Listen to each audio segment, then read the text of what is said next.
I caught my fiancé has been secretly sending money to his struggling ex-girlfriend. I thought Dylan and I had the perfect relationship. 3 years together, engaged for 6 months, wedding planned for next spring. He was attentive, romantic, and claimed I was his soulmate. You're nothing like Cassie, he'd always say about his ex. She was so needy and dramatic. The discovery happened by accident. Dylan left his laptop open while showering, and a banking notification popped up. Transfer complete, $800 to C. Morrison. My stomach dropped. Morrison was Cassie's last name. I told myself there had to be an explanation. Maybe he owed her money from when they dated. But $800 seemed like a lot for splitting an old dinner bill. When Dylan came out, towel around his waist, I casually asked, "Hey, who's C. Morrison?" His face went white. "What? Your banking notification. You sent someone $800. He scrambled for his laptop, snapping it shut. "Oh, that. It's just a work thing. Client payment." But I'd seen his client list. No Morrison anywhere. That night, while he slept, I did something I'd never done before. I went through his phone. What I found made me sick. Months of text exchanges with Cassie baby. Her. "Dylan, I can't make rent again. I'm going to be evicted." Him. "Don't worry, babe. I'll send $600. Her. "You're my hero. I love you so much." Him. "Love you too. Delete these texts." The messages went back 8 months. Since 2 months after we got engaged, I kept scrolling, finding dozens of transfers, $400 for her car payment, $500 for medical bills, $300 for groceries. He'd sent her over $8,000 in 6 months. But the messages weren't just about money. Her. "I miss you so much. She'll never love you like I do." Him. "I know, but I can't just leave her. Not yet." Her. "When? I'm tired of pretending to be broken up." My hand shook as I read further. Him. "After the wedding. Once I have access to her inheritance, we can be together properly." Her. "Promise? Because I'm getting tired of this poor struggling ex-act." Him. "I promise. Just keep playing the part." I sat in our bathroom, staring at these messages, feeling like my world was crumbling. Everything was a lie. Our entire relationship was a scheme to get to my trust fund. The worst part? 2 hours of scrolling revealed they'd never actually broken up. They'd been together the whole time I thought Dylan was mine. Photos of them together from last month. Videos of her in our apartment when I was at work. Voice messages where she called him her future husband. I screenshot everything, my finger shaking as I saved each piece of evidence. When I got to the bottom, I found something that made my blood run cold. A message from last week. "Cassie. What if she finds out?" Dylan. "She won't. And if she does, we'll deal with it. I've been researching her family's finances. Once we're married, I'll have rights to everything, even if she tries to leave me." The next message was a photo of sleeping pills and a syringe. Dylan. "Inheritance accidents happen all the time." I couldn't breathe. They weren't just planning to steal from me. They were planning to kill me. I spent the rest of the night copying everything to a cloud drive. Screenshots, videos, banking records. When Dylan's alarm went off at 6 a.m., I pretended to be asleep. "Morning, beautiful," he said, kissing my forehead like nothing had happened. I smiled and told him I loved him, all while planning my next move. After he left for work, I called in sick and drove to the police station. But when I showed them the messages, the detective frowned. "These are concerning, but they're mostly just plans. We can't arrest someone for sending texts about hypothetical crimes. What about the photos of drugs and syringes? Could be for legitimate medical use. Do you have proof they intended to poison you?" I felt helpless. They believed me, but legally Dylan and Cassie hadn't actually done anything yet. "However," the detective added, "if you're concerned about your safety,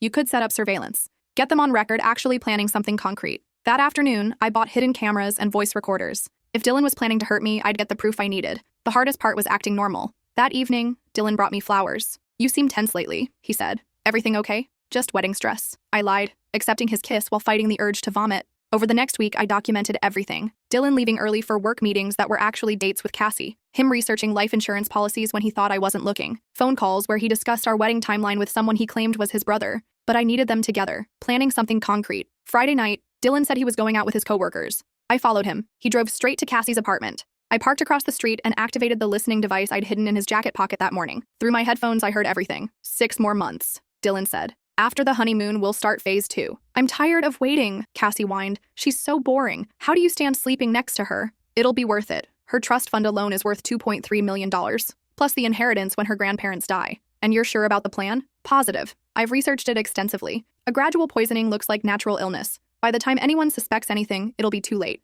My heart pounded as I recorded every word. "What about the wedding gifts?" Cassie asked. "All that money from her family?" "Already figured out. We'll liquidate everything immediately after the honeymoon. Then we start the slow process." "How slow?" 6 months should do it. Long enough to avoid suspicion. Fast enough that I don't have to pretend to love her much longer." They laughed. Actually laughed about murdering me. I sat in my car, shaking, knowing I finally had the evidence I needed. But as I reached for my phone to call the police, I heard something that changed everything. "By the way," Dylan said, "I have a surprise for you tomorrow." "What kind of surprise?" "Let's just say our timeline might be moving up. Way up." My blood turned to ice. Tomorrow was Saturday. We were supposed to have a romantic dinner at home to celebrate our 6-month engagement anniversary. "Moving up how?" Cassie asked. "I ordered something special online. It arrived today. If everything goes according to plan tomorrow night, we won't have to wait 6 months after all." "Dylan, that's risky." What if it's perfect? She'll never see it coming, and by Sunday morning, we'll be rich and free. I dropped my phone, barely catching it before it hit the car floor. They were planning to kill me tomorrow night. I drove home in a panic, mind racing. I had less than 18 hours to figure out how to save my life. When I got home, Dylan was already there, humming while cooking dinner. The picture of a loving fiancé. There you are, he said, kissing my cheek. I was worried. You didn't answer your phone. Sorry. Had it on silent during my massage. I lied. He seemed to buy it, chattering about his day while plating pasta. I forced myself to eat, knowing this might be one of my last meals if I didn't act fast. That night, I waited until Dylan was deeply asleep, then searched the apartment. In his closet, behind his winter coats, I found a small package. Inside was a vial of clear liquid and a syringe. The label was in a foreign language, but I recognized enough to know it was some kind of concentrated poison. I photographed everything, then carefully put it back exactly as I'd found it. By 3 a.m., I had a plan. The next morning, Dylan was unusually affectionate. I can't wait for tonight, he said, massaging my shoulders as I made coffee. Just you and me. I have something very special planned. I'm excited too, I managed, fighting every instinct to run. After he left for work, I put my plan into motion. First, I called Detective Rodriguez, the officer I'd spoken with earlier. I have concrete evidence, I told him. They're planning to kill me tonight. I sent him all the recordings, photos, and documentation I'd gathered. This is enough, he said. We can arrest them both, but we need to catch them in the act to make sure the charges stick. What do you mean? We need them to actually attempt the crime. Otherwise, a good lawyer might argue it was all just talk. My heart sank. So I have to let them try to poison me? Not exactly. We'll be watching. The moment Dylan makes any move toward harming you, we'll intervene, but we need him to actually start the process. It was terrifying, but it was the only way to ensure they'd go to prison forever. The detective explained the plan. They'd have undercover officers positioned around my building. I'd wear a wire and hidden camera. The moment Dylan tried to poison me, they'd move in. What if something goes wrong? I asked. We'll be monitoring everything in real time. You'll never be in actual danger. I hoped he was right. That afternoon, I did something that felt surreal. I went wedding dress shopping. If this all went according to plan, I'd never need the dress. But Dylan expected me to be excited about our anniversary dinner, so I had to maintain the illusion. At the bridal shop, the consultant showed me dress after dress. This one is perfect for a spring wedding, she gushed, holding up a flowing white gown. I smiled and nodded, all while knowing there would never be a wedding. By tonight, Dylan would be in handcuffs. When I got home, Dylan was already cooking. The kitchen smelled incredible. Garlic, herbs, my favorite pasta sauce simmering on the stove. Perfect timing, he said, pulling me into his arms. I missed you today. His kiss felt normal, loving even. If I didn't know what I knew, I'd never suspect anything. I have a surprise,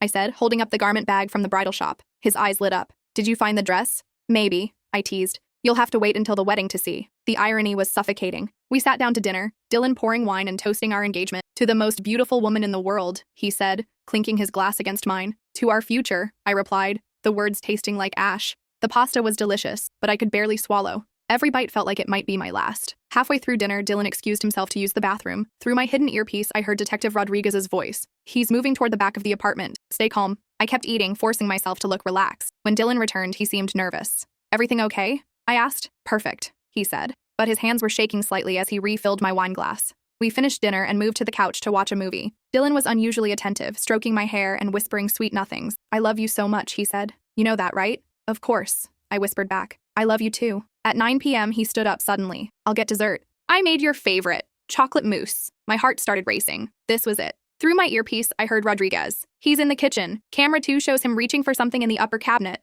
I sat frozen on the couch, trying to look casual while my pulse thundered in my ears. Dylan returned with 2 small glass bowls, each topped with perfect swirls of chocolate mousse. For my beautiful fiancé, he said, handing me one and keeping the other for himself. I looked down at the mousse, knowing it was likely laced with poison, but I had to play along until the police could act. It looks amazing, I said, picking up my spoon. Wait, Dylan said suddenly. Let me get candles. This should be romantic. He disappeared again, and Rodriguez's voice crackled in my ear. Don't eat anything yet. We need to confirm the poison is actually in the food. Dylan returned with 2 small votive candles, lighting them and dimming the room lights. Perfect, he said, settling beside me. Now we can really celebrate. He raised his spoon to take a bite of his own mousse, then paused. Actually, you go first. I want to watch your face when you taste it. This was the moment. I raised the spoon to my lips, knowing the police were watching, ready to move. Just as the spoon touched my mouth, Dylan's phone rang. He frowned, looking at the screen. It's work. I should take this. Can it wait? I asked, lowering the spoon. Just give me 2 minutes, he said, answering the call and walking toward the bedroom. Through my earpiece, Rodriguez whispered, That's not a work call. We checked.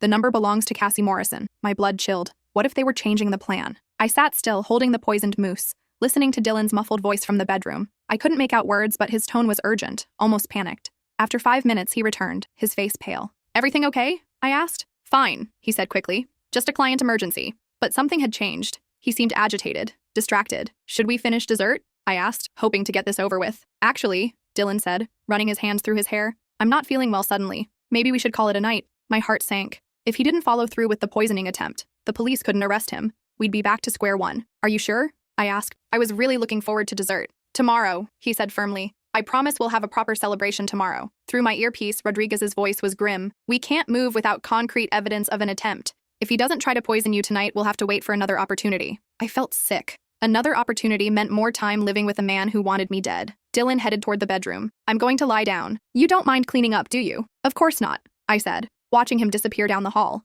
I sat alone with 2 bowls of potentially poisoned mousse, feeling like I'd failed. But then I had an idea. Quietly, I scraped both servings into separate containers and sealed them. If there was poison in the food, forensic testing could prove it. That might be enough evidence, even without catching Dylan in the act. As I cleaned the kitchen, Dylan called out from the bedroom, "Babe, can you bring me some water? And maybe those aspirin from the bathroom cabinet?" "Sure," I called back, filling a glass and grabbing the aspirin bottle. When I entered the bedroom, Dylan was lying on his side, face turned away from me. "Just put them on the nightstand," he mumbled. I set down the water and pills, then headed for the door. "Wait," Dylan said suddenly. I turned back. He was sitting up now, looking directly at me with an expression I'd never seen before. Cold, calculating. "Actually, I'm feeling much better," he said, standing up. "Maybe we should have that dessert after all." Something in his voice made my skin crawl. This wasn't the same man who'd claimed to have a headache 5 minutes ago. "I already put it away," I said carefully. "That's okay. I'll get it." He walked past me toward the kitchen, and I followed, unsure what else to do. But instead of going to the refrigerator, Dylan stopped at the counter where I'd left the containers of mousse.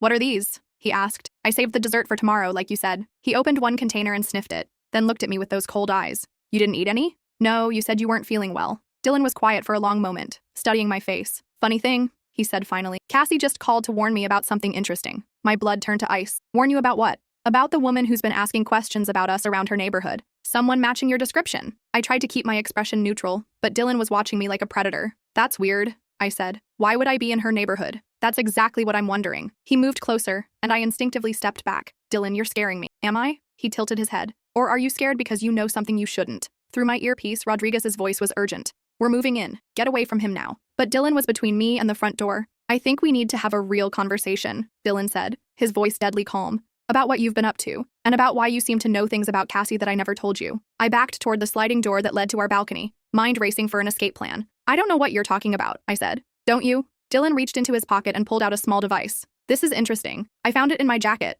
Professional-grade listening equipment." He crushed it under his heel. "That was expensive," he said, "and highly illegal. Who gave it to you?" I reached for the balcony door handle, but Dylan moved faster, grabbing my wrist. "We're on the 14th floor," he said. "That's a long way down." "Let go of me," I said, trying to pull away. "I don't think so. See, I've been thinking about our timeline, and I've decided that waiting until tomorrow might be a mistake." He was stronger than I'd realized, easily dragging me away from the door. "If you've been spying on me, then you know too much. And that means our original plan needs some adjustments." "Dylan, please." "The beauty of a high balcony," he continued, as if I hadn't spoken, "is that accidents happen, tragic falls. Sometimes people get so stressed about their upcoming wedding that they do something impulsive." I could hear shouting from the hallway. The police were in the building. Dylan heard it too. His grip tightened. "Looks like we're out of time," he said, dragging me toward the balcony. I fought with everything I had, but he was too strong. Just as he reached for the sliding door handle, it exploded inward. Detective Rodriguez and 2 other officers burst through, weapons drawn. "Police! Let her go!" Dylan froze, still holding my wrist. "This is a misunderstanding," he said,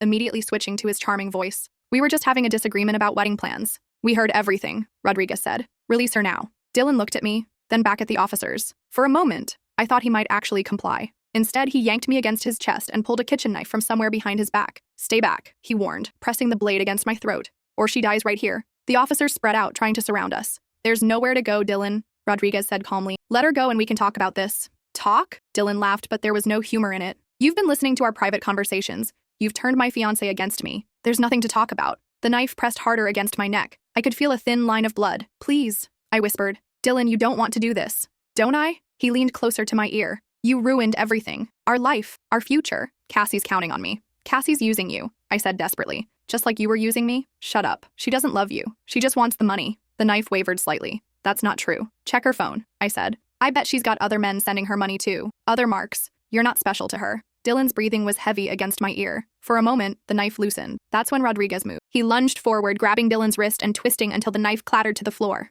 The other officers immediately tackled Dylan, forcing him to the ground as they cuffed him. I collapsed against the wall, touching my neck where the knife had been. My fingers came away red, but it was just a scratch. "Are you hurt?" Rodriguez asked, crouching beside me. "I don't think so," I managed. As they hauled Dylan to his feet, he looked at me with pure hatred. "You think you've won?" he spat.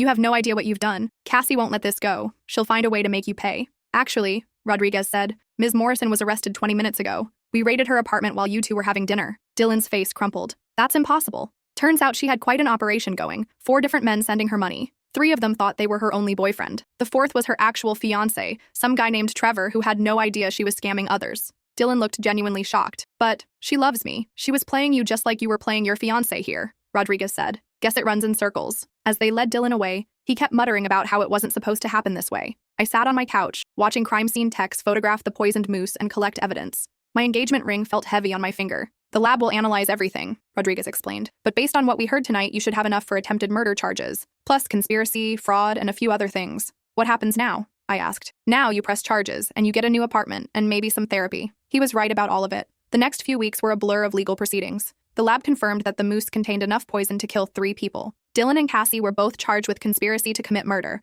among other things. During the investigation, more details emerged. They'd been planning this for over a year, researching my family's wealth and mapping out exactly how to access it. Dylan had even taken out a life insurance policy on me, $500,000 with Cassie as the beneficiary after our marriage. Most disturbing was discovering how they'd met. Cassie worked for a company that did background checks for dating sites. She'd identified wealthy targets and passed their information to Dylan, who specialized in long-term romantic cons. I wasn't their first victim. They'd successfully scammed 2 other women out of hundreds of thousands of dollars. Those women had been too embarrassed to press charges. Not me. At Dylan's sentencing hearing, I gave a victim impact statement. Dylan Fletcher didn't just try to steal my money, I said, looking directly at him. He tried to steal my life, my trust, my ability to love freely. He made me question my own judgment and worth. Dylan stared at the floor throughout my statement. But he failed, I continued, because I'm stronger than he thought. And I'm here to make sure he never gets the chance to do this to anyone else. Dylan got 25 years. Cassie got 20. After the trial, I moved across the country and started over. New city, new job, new life. I still wear the tiny scar on my neck where Dylan's knife cut me. Not because I want to remember the fear,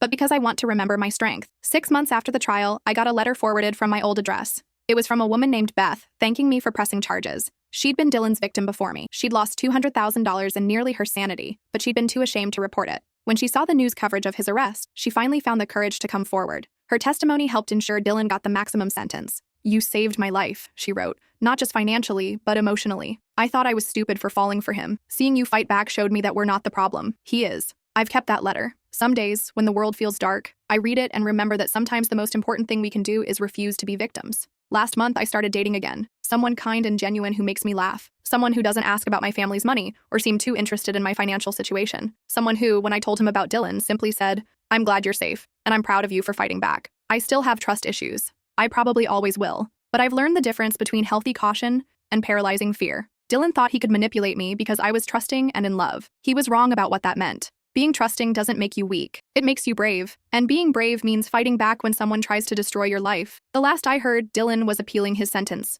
I hope he rots in prison. Cassie wrote me from prison, apologizing and claiming she'd been manipulated by Dylan. I threw the letter away without reading past the first line. Some people deserve forgiveness. Others deserve consequences. I know the difference now. Every year on what would have been our wedding anniversary, I do something special for myself. Last year, I took a solo trip to Paris. This year, I'm learning to paint. Next year, who knows? Maybe I'll be planning a real wedding with someone who actually loves me. But if not, that's okay too. I've learned that being alone is infinitely better than being with someone who wants you dead. And sometimes, the best revenge is simply surviving and thriving. Dylan thought he was taking my future. Instead, he gave me a new one.